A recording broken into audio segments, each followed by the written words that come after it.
Hey, another exciting episode of Business Growth Time. Today, we're going to be talking about books that matter. Joining me, as always, good friend, high school pal, fellow Jaguar, class of 19-something, Janet E. Johnson, where today the E is going to stand for I don't even know. I was going to go with encasing because we're going to talk about books, and books are in cases. You have bookshelves? Where do your books live? I have a bookshelf, yeah, and I have bookshelves in my bedroom too, yes. So do you have, do you see that Ty Lopez, right, with his fancy cars in his garage and the books everywhere? I don't have books like that. I don't have books like my Ty. husband's like, there's too much dust on these things. Do you ever read books more than once? Rare.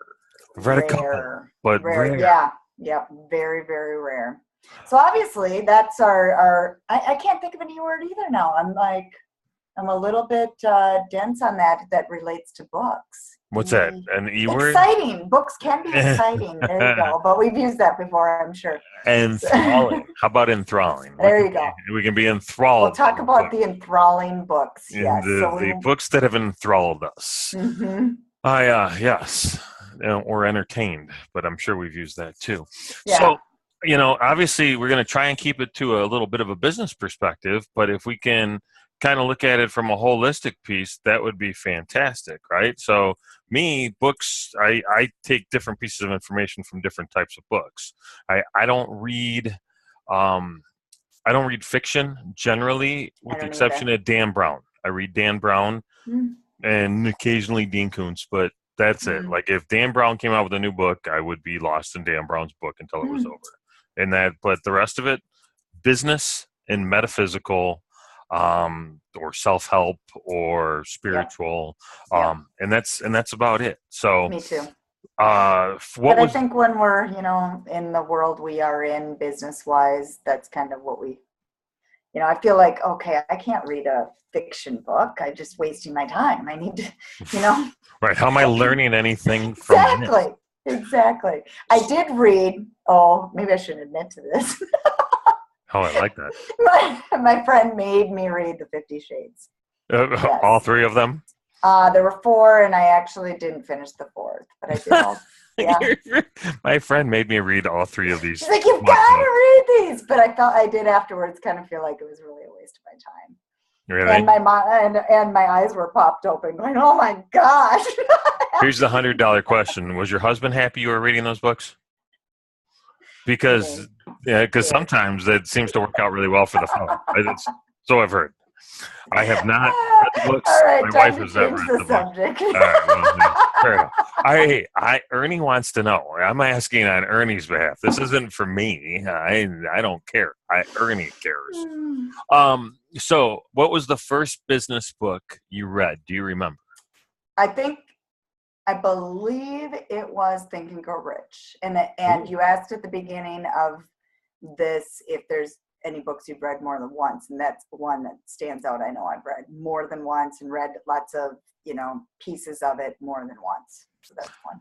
So Think and Grow Rich, I actually listened to the first time. I think I've listened to that before too, yeah. And then read it. On Spotify, Earl Nightingale, who was self-help before self-help was it, right? Nightingale Collins, the biggest set of self-help books and literature on the planet. And that dude's got a smooth voice. He gisted Think and Grow Rich. So he does like an hour talk on the 13 core principles of Think and Grow Rich. And I listened to it over and over and over. Hundreds of times I've heard that by now. And it's on Spotify and it's there for free. And I highly recommend people take a listen to that. So that's a fantastic book. And it's like the Bible of success. So if anyone hasn't read that, highly, highly recommend. Yeah. Okay. Yeah, I agree. That's like a given, top shelf. Especially as an entrepreneur owning your own business. It's just a great mindset. Absolutely. My first one was written by a neighbor of yours out there in the Twin Cities, a gentleman by the name of Harvey Mackay. Oh, I have. Yeah. I have. How to Swim with the Sharks Without Being Eaten Alive. I read that. I was probably 24, 25 years old. My dad gave it to me.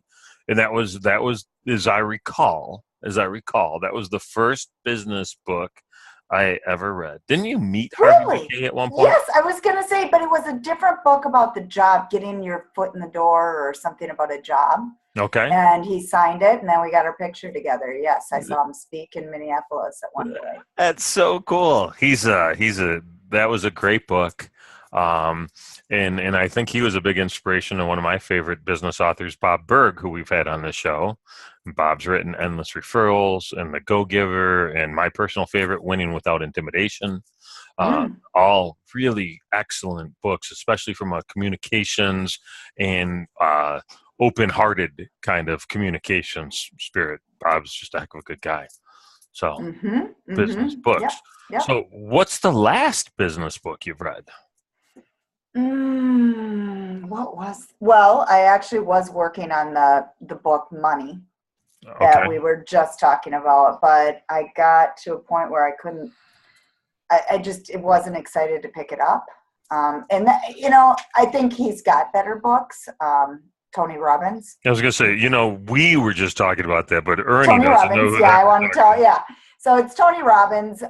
Winning the Game of Money, right? Isn't that the name of it? Yeah, I believe so. Yes. And I mean, I'm sure it's fantastic because you listened to it, correct? It's called Money Master the Game. Yes, I listened to it, and I thought it was brilliant. Honestly, it was a PhD in finance, and this is coming from a guy who went out of his way to not take a finance or an accounting class through my undergrad and master's degree. So I felt like I got a ton of value, a ton of information, not only just in the market, but how to deal with financial planners and wealth managers and what that whole thing looks like.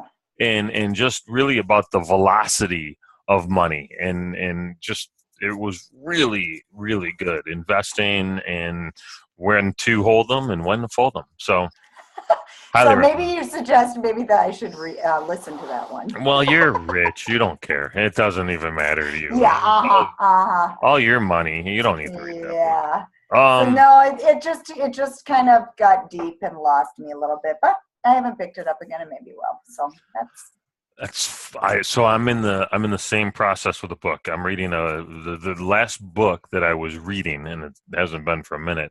It was called Irrational Persistence, and it's the story of a company that was based here in Michigan that is called Garden Fresh, which is a salsa company. So you think about where else would you have a salsa company other than right outside of Detroit? And so these guys started this business out of the back of a restaurant and continued to grow it. And you probably have Garden Fresh salsa somewhere on a store. I mean, they're everywhere. They're in Costco, and they make Garden Fresh chips. And, they've partnered, and they just sold, I want to say it was to Campbell's for like $400 million. So Irrational Persistence. I can't think of the guy's name. His partner was Jack Aronson, but I can't think of this guy's name that wrote this book. But it was pretty interesting. And I'll tell you what, any entrepreneur that's ever stuck it out knows what it feels like to smash their face into the wall over and over and over again. And that's kind of the story of this. And so it's really, really relatable. A lot about just having the chutzpah to just keep going for it, even though your brain's like, stop, what is wrong with you? Knock it off. So it's enjoyable. Okay. Interesting. So I'll pick it back up. Did somebody recommend it?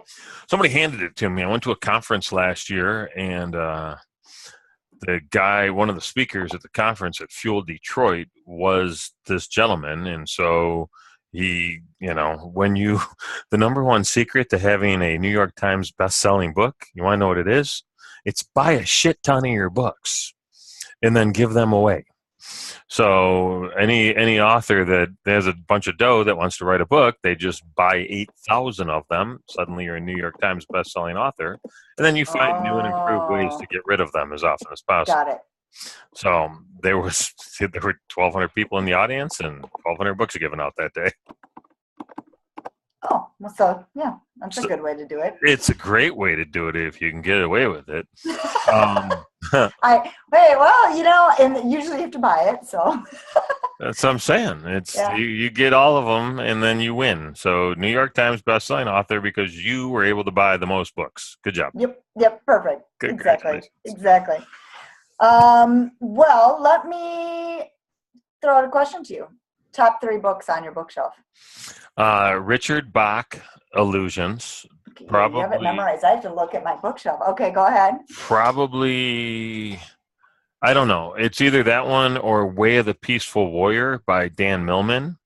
Those are my 2 favorite books. I read those back to back in 1991. I was dating some really hooey-jooey kind of girl who was almost a little too mystical for this planet. And she's like, oh my God, you totally have to read this book. And I'm like, oh my God, yeah, I'm totally going to do that. And the next day I was at work, I was bartending or bouncing at a bar or whatever. And one of the bouncers was like, you have to read this book. And this guy was pre-law at University of Michigan. He was a power lifter. He was the president of his fraternity. These 2 people couldn't have been any more opposite. They both said the same book in a 24-hour period. I was like, all right, I'm going to read the book. And it was life-changing and mind-bending and really, really cool. And as soon as I got done with it, this girl said, hey, you got to read this book. And she handed me Way of the Peaceful Warrior. And they actually made that one into a movie. And Nick Nolte plays the Peaceful Warrior. Really? Yeah, and he's great. It's a great role, and it's a pretty decent movie, although the book's a lot better. So those 2 are hands down as good as anything I've ever read. And then I think the 3rd book is a book called The Answer. And The Answer was co-written by a guy named Murray Smith, who is a business consultant out of Canada, super high-end, turnaround specialist, turned around Dave and Buster's, and he wrote the business aspect of the book. And then John Assaraf, who was in the movie The Secret, he wrote kind of the spiritual half. So it's almost two totally different books wrapped into one. And it was really good. And I got to give honorable mention to The 4 Agreements by Don Miguel Ruiz as the book that I've probably referenced more than any book on the planet. And that book should be required 6th grade reading. And if it was, our planet would be in a much better shape. Interesting. Yeah, so The 4 Agreements is also on that list. All right, so what about you? You had to look up at the shelf. Did you get a chance to do that? Yes. The One Thing. That's just basically, it's been a while since I've read it. I don't know the author, to be honest, but The One Thing is a lot of people talk about it. It's just really honing in and focusing in on the one thing. Pretty obvious, but that, it breaks it way down, and it's a pretty cool book. It's been a while. One I listened to that was one of my favorites was The Thank You Economy by Gary Vee. That I'm sure you've probably heard of too. I have heard of. I have not read, but I mean, it's a pretty. Anytime you can look at the cover of a book and go, "Oh yeah, I get that," I always joke and say I tend not to read books that I'm pretty sure I could write.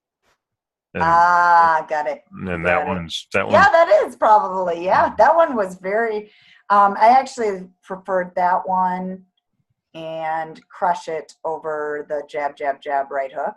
Yeah. Even though that was specific to social media, but I just, it's good for case scenarios, but it was written very differently. So I would suggest that. And then my other one, hold on, I have to check. Hold on. Uh-oh. This is important stuff, people. She's actually getting up and going to find this book. It's a big deal. And this one is one of my favorites too. And it's called The Power of Storytelling by Ty Bennett. I got a few copies from him signed. Well, aren't you I don't remember what I done Facebook work for him a while ago. And so I just said, hey, can you send me a few books? So I have a few. Nice. Give them away somehow. The Power of Storytelling. Power of Storytelling. And it's just all about telling your story. Very, very good book. I think that's awesome. Books are really important to me, and I was joking around with my kid yesterday on the way to school. and we were talking about how much we read and how much we write and how it's all changed. Yes. Right? I'm like, well, I don't read anymore. And I said, well, that's the most ridiculous thing I've ever said, because I probably read 4 times as much every day as I ever have. Right? But we've shifted what Yeah. we read and where Yeah. we're reading it. I read more on my phone in a given day than I ever did, unless it was a Dan Brown book.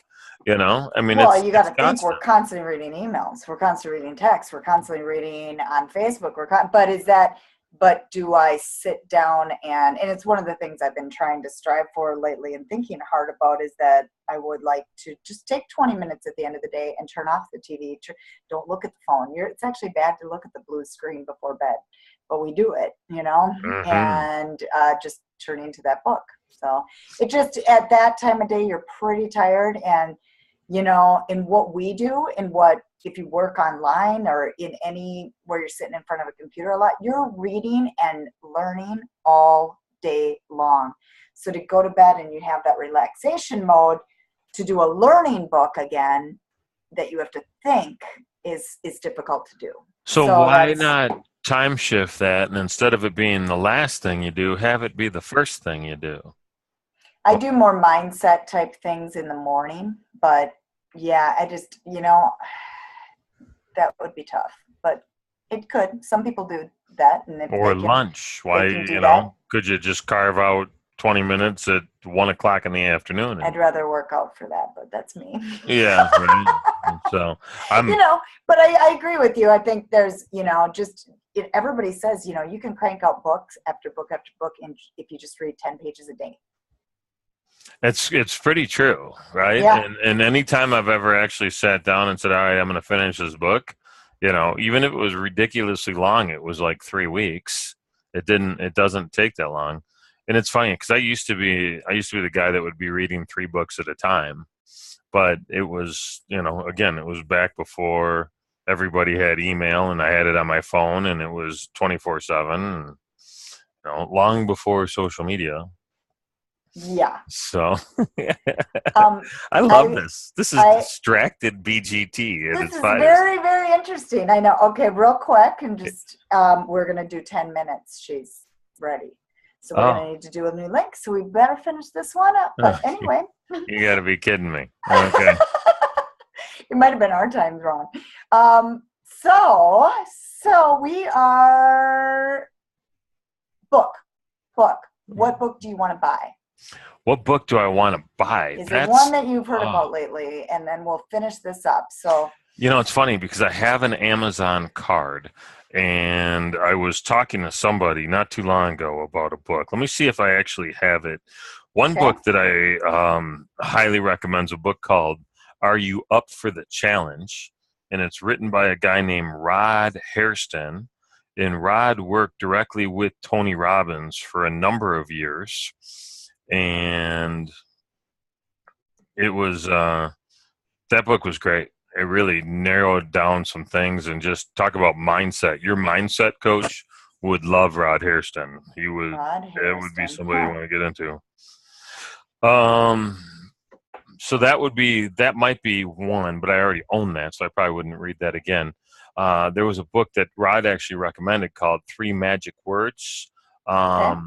And then the other one is Psycho-Cybernetics. And Oh, I've heard of Psycho-Cybernetics that one. might be the actual answer to that question because I Okay. haven't read it, and that's a topic that intrigues me, and that I could see reading that and finding it enjoyable. Okay. There's also Perfect. a book about the future of virtual reality that I might get into too. Ah, well, 'Cause, yes, of yeah, course, because you're no. studying that. So yeah, yeah. And I think everybody has some are more broad and some are more niched. Mhm. So that makes a lot of sense. Good. And I just heard about, more broad, not specific to social media. Some I do specific to that was Tool of Titans. And I was just telling you about this. Tim Ferriss, my mindset coach, recommended it highly. And it actually, I'll just read you because I was looking at it when we started this on Amazon. The tactics, routines, and habits of billionaires, icons, and world-class performers. and it's Tim's latest book. Well, and it's an interesting thing, right? Because this is a guy famous for writing the 4-hour work week. And the 4-hour body, I believe, or something. Yeah, and I can only imagine that everything he preached in the 4-hour work week is probably not necessarily showing up in the Tools for Titans book. My best guess is most most Titans aren't working 4 hours a week. Yeah. I don't think that's how you become a Titan. I'm willing to be wrong. God help me, please let me be wrong, because I would be awesome at a 4-hour work week. I would excel. I'm so good at that. I think it would be difficult, actually, but I'd love it. But because I don't. It's shit. I don't even feel like I work half the time anyway. Possibly because maybe I don't, but. Those are good. Okay, so book. So I'd love to hear in the end. Shoot us in a group. Maybe we need to ask that as a question. What are your favorite books out there? Yeah, maybe we could have some recommendations.